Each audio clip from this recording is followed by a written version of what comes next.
বিশ্ববিদ্যালয়ে ভর্তির আবেদন ফি বর্তমানে বিভিন্ন বিশ্ববিদ্যালয়ে 1500 থেকে 2000 টাকা এবং 1000 টাকা নিচে তো কেউ কথাই বলছে না। আবেদন ফি শিক্ষার্থীদের নিয়ে থাকে, শিক্ষার্থীদের পকেট কেটে থাকে। এক্ষেত্রে এই আবেদন ফি 200 টাকা করা উচিত এবং সেটা করা যাবে কি না সে বিষয় নিয়ে আমরা একটু কথা বলছি। ইতিমধ্যে ফেসবুক সব বিভিন্ন জায়গায় বিষয় নিয়ে কথা হচ্ছিল যে বিশ্ববিদ্যালয় আবেদন ফিও কমানো দরকার। আমি এখানে সহজ করে বলি, বর্তমানে বিসিএস এবং সরকারি চাকরির ক্ষেত্রে জনপ্রশাসন মন্ত্রণালয় কিন্তু জানিয়েছে মাত্র 200 টাকায় সেখানে আবেদন করা যাবে। যে অ্যামাউন্টটা আগে ছিল 400 500, বিসিএসে ছিল 700 টাকা 800 টাকা পর্যন্ত আবেদন ফি, এখন সেটা তারা মাত্র 200 টাকার মধ্যে আবেদন করার জন্য সুযোগ দিচ্ছে।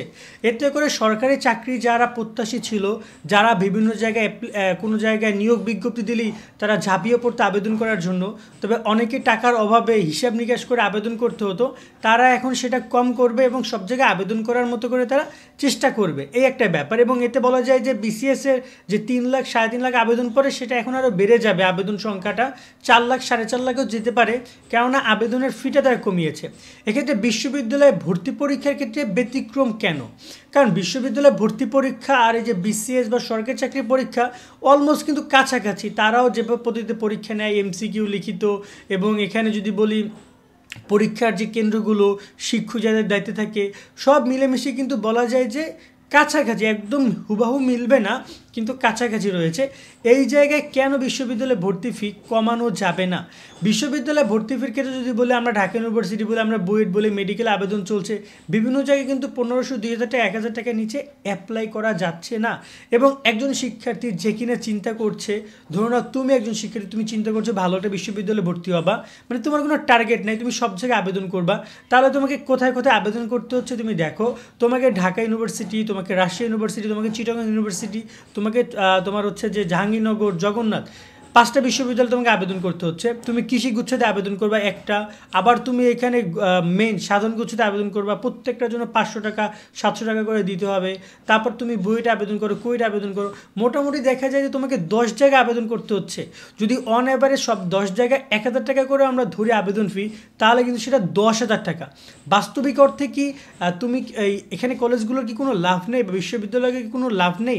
যেমন এই গুচ্ছ থেকে জগন্নাথ বিশ্ববিদ্যালয় বেরিয়ে গেছে, সাবিপ্রবি বেরিয়ে গেছে, তারা যখন এককভাবে ভর্তি পরীক্ষা নিচ্ছে, তারা তাদের আবেদন ফি কিন্তু তাদের মতো করে বেশিই নিচ্ছে। যেটা গুচ্ছতে ছিল মাত্র 500 টাকা, এখন সেটা তারা তাদের মতো করে অনেক বেশি নিচ্ছে। তারা দেখেছে তারা তাদের মতো করে তার পরীক্ষা নেবে, তাই কিন্তু তারা চাইলে কিন্তু এই আবেদন ফিটা কমাতে পারে, যেখানে শিক্ষার্থীদের ভোগান্তি হয়। এবং এখানে উচিত, সরকারের উচিত এই বিষয়টা নজরে নেওয়া। 200 টাকা আবেদন ফি করার যৌক্তিকতা হয়তোবা থাকতে পারে, কিন্তু বাস্তবতা হচ্ছে যদি যেটা খরচ হবে সেটা শিক্ষার্থীদের কাছ থেকে নেওয়া উচিত। এখানে বিশ্ববিদ্যালয় কর্তৃপক্ষের কোনো প্রকার মুনাফা করার মনে হয় না যে কোনো দরকার আছে, যেহেতু অনেক গরিব শিক্ষার্থী, অনেক মধ্যবিত্ত শিক্ষার্থী অনেক কষ্ট করে টাকা জমিয়ে পরীক্ষার জন্য আবেদন করে বা পরীক্ষার চেষ্টা করে। সেক্ষেত্রে তাদের উচিত হবে যে কয় টাকা, ধরে নেই ঢাকা ইউনিভার্সিটির পরীক্ষা হবে, বা রাজশাহীর কথাই বলি, রাজশাহী পরীক্ষা হবে, বিভিন্ন ক্যাম্পাসে পরীক্ষা হয়, চট্টগ্রাম বিভিন্ন ক্যাম্পাসে পরীক্ষা হয়, শুধু চট্টগ্রামে পরীক্ষা হয় না, সেক্ষেত্রে যে কয় টাকা খরচ হবে সেক্ষেত্রে অবশ্যই 1500 টাকা খরচ হয় না কখনোই, বা 1000 টাকা 1200 টাকা খরচ হয় না, কাছাকাছি একটা অ্যামাউন্ট হয়তো বা 200 300 400 টাকা এরকমই খরচ হয়। যেটা এক্স্যাক্ট অ্যামাউন্ট সেটাই বিশ্ববিদ্যালয়গুলো নেওয়া উচিত, এবং বিশ্ববিদ্যালয় মঞ্জুর কমিশন ইউজিসির উচিত এ ব্যাপারে তত্ত্বাবধান করে, এবং তারা এই ব্যাপারটি গাইডলাইন হিসেবে দেওয়া যে তোমরা এত টাকা একজন শিক্ষার্থী প্রতি ভর্তি ফি নিতে পারবা, এখানে কোনো অতিরিক্ত মুনাফা, অতিরিক্ত কোনো কিছুই করা যাবে না।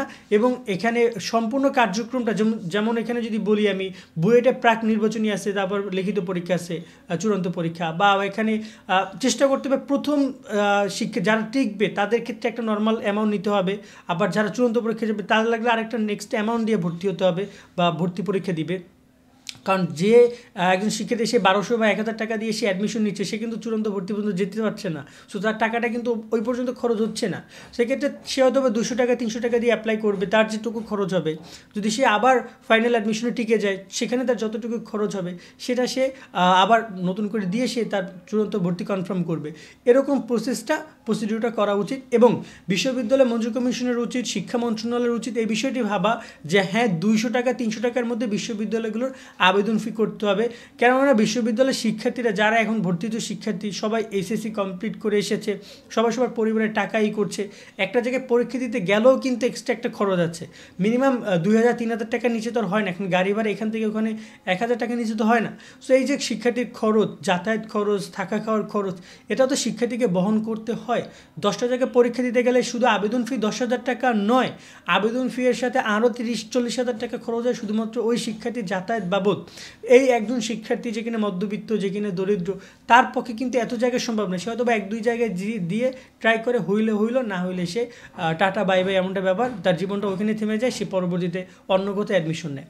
তো এই বিষয়গুলো ভাবা উচিত বিশ্ববিদ্যালয় মঞ্জুর কমিশন এবং শিক্ষা মন্ত্রণালয়। এবং আমরাও দাবি করছি বিশ্ববিদ্যালয় অ্যাডমিশনের ক্ষেত্রে 200 টাকা থেকে 300 টাকা বা যতটুকু খরচ যাবে একজন বিশ্ববিদ্যালয় সেটাই প্রদান করা উচিত। এক্সট্রা কোনো টাকা প্রদান করা বা নেওয়া বিশ্ববিদ্যালয়গুলোর উচিত না। যেহেতু এখন আর সেই আমার মনে হয় না যে বিশ্ববিদ্যালয়গুলো যে শিক্ষকদের কাছ থেকে যে মুনাফা অর্জন করে বা এই আবেদন প্রক্রিয়ার মাধ্যমে, এটা সম্পূর্ণটাই হারাম বলতে আমি মনে করি। এটা সম্পূর্ণটাই হারাম এবং শিক্ষার্থীদের যোগ্য যে টাকাটা সেটাই শিক্ষার্থীদের কাছ থেকে নেওয়া উচিত।